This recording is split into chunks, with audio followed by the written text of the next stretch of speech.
આજ રોજ 1 જૂનના રોજ સમગ્ર વિશ્વમાં વિશ્વ માતા પિતા દિવસ ઉજવાઈ રહ્યો છે। ત્યારે વૃદ્ધાશ્રમોના વધતા જતા ભરવા જમાનામાં બનાસકાંઠાના ધાનેરા પંથકમાંથી શ્રવણ સીતાની ભક્તિને ઉજાગર કરતો એક હૃદયસ્પર્શી અહેવાલ સામે આવ્યો છે। વ્યક્તિના જીવન ઘડતરમાં માતા પિતાનું સ્થાન પ્રભુ કરતાં પણ સવાયું હોય છે, કારણ કે લોહીનું પાણી કરીને સંતાનોના સપનાને પાંખો આપનાર માવતર સાક્ષાત દેવ સ્વરૂપ છે। આ જ પ્રેમ, અણમોલ બલિદાન અને વાત્સલ્યસભર કરુણાને અંજલિ આપવા માટે દર વર્ષે 1 જૂનને વર્લ્ડ પેરેન્ટ્સ ડે તરીકે મનાવવામાં આવે છે।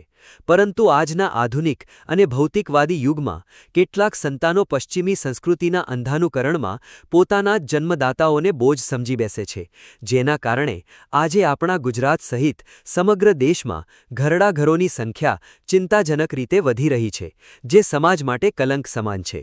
પરંતુ આ ઘોર કળિયુગની વચ્ચે પણ સનાતન સંસ્કારોની સુવાસ ફેલાવતો એક એવો દેવ દુર્લભ પરિવાર છે, જે આજે પણ વડીલોની સેવામાં જ ગંગા જમનાનું પુણ્ય માને છે।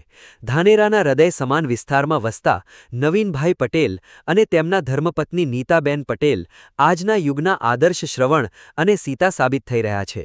આ દંપતી પોતાના 87 વર્ષના પૂજ્ય પિતા હીરાભાઈ અને 86 વર્ષના વંદનીય માતા હીરાબાની રાત દિવસ હૃદયના અતૂટ અને પવિત્ર ભાવથી અનન્ય સેવા ચાકરી કરી રહ્યા છે।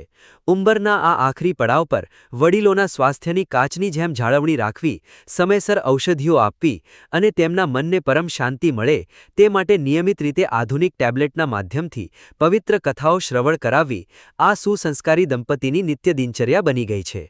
માતા પિતા જે પણ વેણ બોલે તેને ઈશ્વરનો આદેશ માનીને માથે ચઢાવવામાં આવે છે અને એક અબુધ બાળકની જેમ આ બંને પતિ પત્ની બંને વડીલોના વાત્સલ્યના મહાસાગરમાં તરબોળ થઈને ધન્યતા અનુભવી રહ્યા છે। ઘરડા માની સેવા કરી તો બહુ કાઠી હોય ને, કેવી કાઠી હોય। છોકરાની કરવી ને ઘરડા માની કરવી ને ઘણી થાય સેવા અમારી ખૂબ બધા દીકરા શું પોતરા વહુ બધા ફૂલ સેવા કરે છે। બીજું ખપે શું? બીજું તો હવે કોઈ દી બોલ્યા ક્યાંય નથી એટલે આવડે જ નહીં। આટલું જ બોલ્યા ક્યાંય નહીં બોલ્યા। સેવા ચાકરી સારી થાય એમ ને ઘરે? બહુ સારી થાય બહુ। પછી હવે ખોટું વગો વગો કરીએ શું કામનું? સારી થાય પડી તો આજ ઘરડા માણની મનખની કરવી બહુ કાઠી હે। એ તો ઘરડા થશો ત્યારે ખબર પડશે। સવારમાં ટાઈમ, સવાર બપોર સાંજ ટાઈમ થતું આવે બધું। શાંતિથી બેઠા ખાઈ પીને કથા સાંભળી બધી કથા બધીએ મહાભારત, શિવકથા, પછી ભાગવત કથા બધી સાંભળી। કોણ ચાલુ કરી આપે બધું? આ નતા બેન, બીજું કોણ કરે? અમને તો ઊભો થઈ રહી એકનું બીજું જગ્યાએ આગળ જતી રહે। સંતાનોના ઉજ્જવળ ભવિષ્ય માટે માવતરે આપેલું સમર્પણ એટલું અગાધ છે કે તેને શબ્દોના ત્રાજવે ક્યારેય તોલી ન શકાય। મૂળ કચ્છ જિલ્લાના વતની એવા નવીનભાઈ વર્ષ 1995માં પોતાના વ્યાપાર અર્થે અને ઉચ્ચ અભ્યાસ માટે ધાનેરાની પવિત્ર ભૂમિ પર પધાર્યા હતા। સમય જતાં તેમણે પોતાના વડીલોને પણ પોતાની સાથે જ ધાનેરા ખાતે સ્થાયી કર્યા હતા। આજે તેમના 18 સભ્યોના ભવ્ય અને સુમેળભર્યા સંયુક્ત પરિવારમાં દરરોજ પ્રભાતે સૂર્યોદય પહેલા માતા પિતાના ચરણ સ્પર્શ અને પૂજન અર્ચન સાથે આખા ઘરના મંગલ કાર્યોની શરૂઆત થાય છે।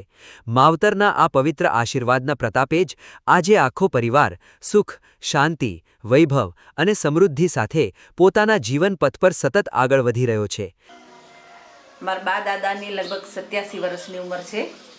પોતાનું નિત્ય કર્મ પોતે જ કરી લે છે।